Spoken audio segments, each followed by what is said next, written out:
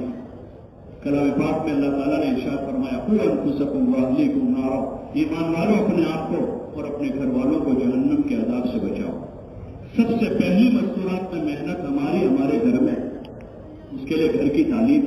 حضرت رحمۃ اللہ علیہ فرماتے تھے کہ اپنے گھروں میں تعلیم شروع کر کے ان سوراخوں کو بند کر دو جن سوراخوں سے گھر میں بے دینی آتی ہے، وہ سوراخ بند ہوں گے۔ اور حضور علیہ السلام اور صحابہ والی مبارک زندگی، حکایت صحابہ میں ان کو سنا کر گھر والوں کے جذبات بنائیں گے، سادگی اور جفاکشی، ایمان اور عمل، تقویٰ اور تواضع کا۔ اس لیے اپنے گھروں میں تعلیم کی پابندی ہم خود کریں، گھر والوں کو 15-20 منٹ روزانہ ضرور دیں۔ ہم اپنے سارے تقاضوں کے ساتھ اپنے گھر کو فراموش نہ کریں، اور خصوصاً ایسے فطروں کے دور میں ہم ضرور اپنے بھی بچوں کے ساتھ وقت گزاریں، اور وہی مستورات کا اصل کام، اور کوشش یہ کریں کہ 100% گھروں میں مستورات کی تعلیم شروع ہو جائے، 100% گھروں، پھر اس راستے سے ان میں طلب پیدا ہوگی، نماز، ذکر، عبادت، تلاوت، حسن اخلاق کی فضا بنے گی، بچوں کے جذبات بچپن سے ہی صحیح ہوں گے، دینی ہوں گے، علمی ہوں گے، ایمانی ہوں گے، دعوتی ہوں گے۔ اس کے لیے ہمارا یہ ہدف رہے کہ ہر مسجد اور جماعت کا ساتھی اپنے گھر میں تعلیم شروع کرتے ہوئے اپنے بھائی کے گھر، بہن کے گھر، پھوپھی کے گھر، خالہ کے گھر، یہ قریبی رشتے دار ہیں جو ہماری آمد و رفت ہیں، ان کے وہاں ہم کوشش کریں، اور پھر اپنی عمومی ملاقاتوں میں ہر گھر میں کوشش کریں کہ ہر گھر میں فضائل کی تعلیم کا حلقہ شروع ہو جائے۔ ایک کام ہے اور یہی بنیادی کام ہے مستورات کے کام۔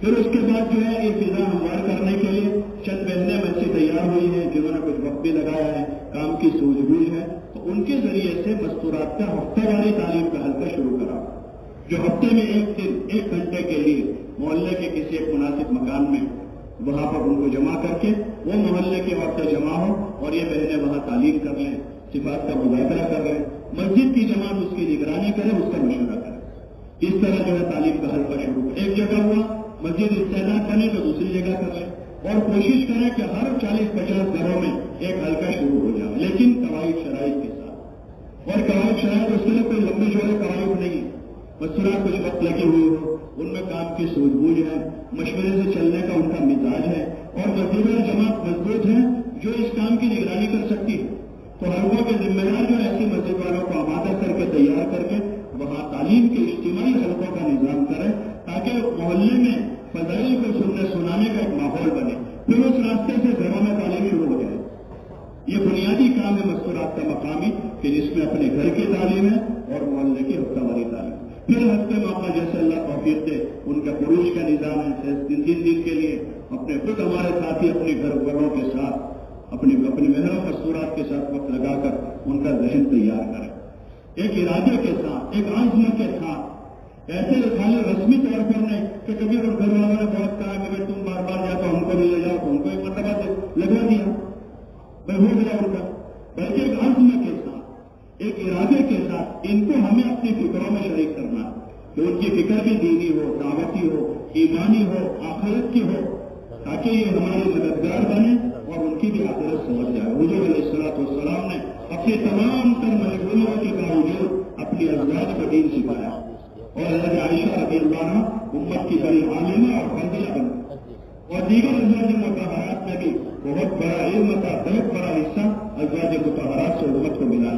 حالانکہ آپ کی بڑی مصروفیت، مدینہ کے آپ کے 10 سالہ زندگی میں تقریباً 27 سفر آپ کے ہوئے، اور وہ وفود آ رہے ہیں، قافلے آ رہے ہیں، اتنے سارے تقاضے ہیں، ان سب کے بعد آپ نے اپنے گھر کو فراموش نہیں کی، بلکہ ہمارے لیے عملی نمونہ ہے، رہبری ہے کہ ہم اپنے گھروں کو فراموش نہ کریں، اپنی عورتوں کو، اپنے گھر کی ماں بہنوں کو اپنی فکروں میں شریک کریں، ان کو اپنے مشوروں کی، مذاکروں کی، اپنے کام کی کارگزاریاں سنائیں، اور ان کو دعا کی گزارش کریں تاکہ وہ ہماری فکروں میں شریک ہوں، ورنہ دنیا بھر کی فکریں ان پر سوار ہے، ہم جائیں گے وہ اپنی سنائے گی، اپنی فکروں میں شریک کر لیں گے، اور اگر ہم ان کو اپنی سنا رہے ہیں، ایمان عمل کی بات سنا رہے ہیں، دعوت کے تقاضے ان کے سامنے پیش کر رہے ہیں اور ان کو دعا کی گزارش کر رہے ہیں،